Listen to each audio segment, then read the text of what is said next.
Então, gente, hoje vai um resuminho para quem não pôde assistir a aula de inglês. Nós falamos sobre linguagem verbal e não verbal, que provavelmente vocês também já viram em língua portuguesa, tá? É a mesma coisa, caso já tenham visto. Quem ainda não viu, sem problemas, né? É o conteúdo da aula de inglês hoje. Porque essa linguagem verbal e não verbal existe tanto em português quanto em inglês e é a mesma coisa, tá? Vamos lá. Todo ato comunicativo se dá pela ação da linguagem, que podem ser definidas como linguagem verbal e não verbal. Em outras palavras, essas formas de linguagem são definidas como modalidades comunicativas. Então, tanto a linguagem verbal quanto a não verbal, nós usamos para comunicar.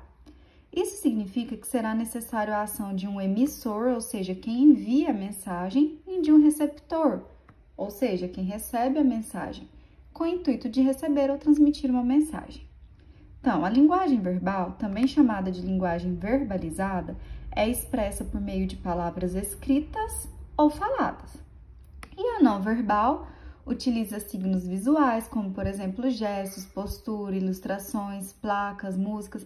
Então, a gente está lá vendo uma história em quadrinho.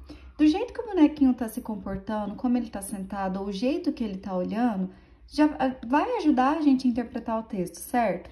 E aí, essa é uma linguagem não verbal, por quê? Não está utilizando palavras. Está comunicando com a gente está vendo um significado, mas não usa palavras. Então, essa é a diferença das duas. A linguagem verbal tem palavras, pode ser uma palavra só, é a linguagem verbal. E a não verbal, quando a gente usa outros meios sem ser palavras para comunicar. E temos também a linguagem mista, que também é conhecida como linguagem híbrida. O que é a linguagem híbrida? É aquela que é misturada. Tudo que tem a palavra híbrida quer dizer que está misturado. Então, nessa linguagem mista, a gente vai encontrar as duas formas de linguagem, né? A verbal e a não verbal. Numa história em quadrinho, pode ter os dois tipos de linguagem, por exemplo, tá? Tem histórias em quadrinho que só tem verbal, que só tem não verbal, que tem as duas, tá? Então, não tem problema. E aí, a gente pode... Aqui tá falando que a gente encontra em charts, histórias e quadrinhos, e etc. Foi o que eu acabei de falar, onde a gente encontra esses tipos de linguagem. Os exercises.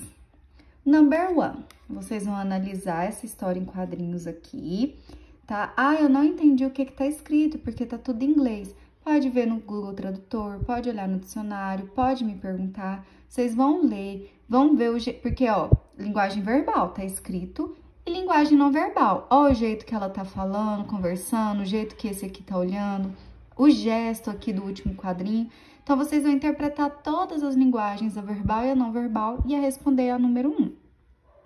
E a number 2, a mesma coisa, também está em inglês, vocês vão traduzir, não conseguir, me pergunta, tá? Não tem problema.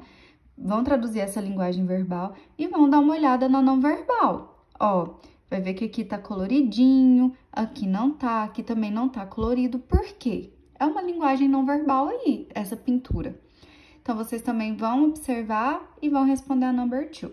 Qualquer coisa, estou por aqui, tá? Bye, bye, até a próxima semana.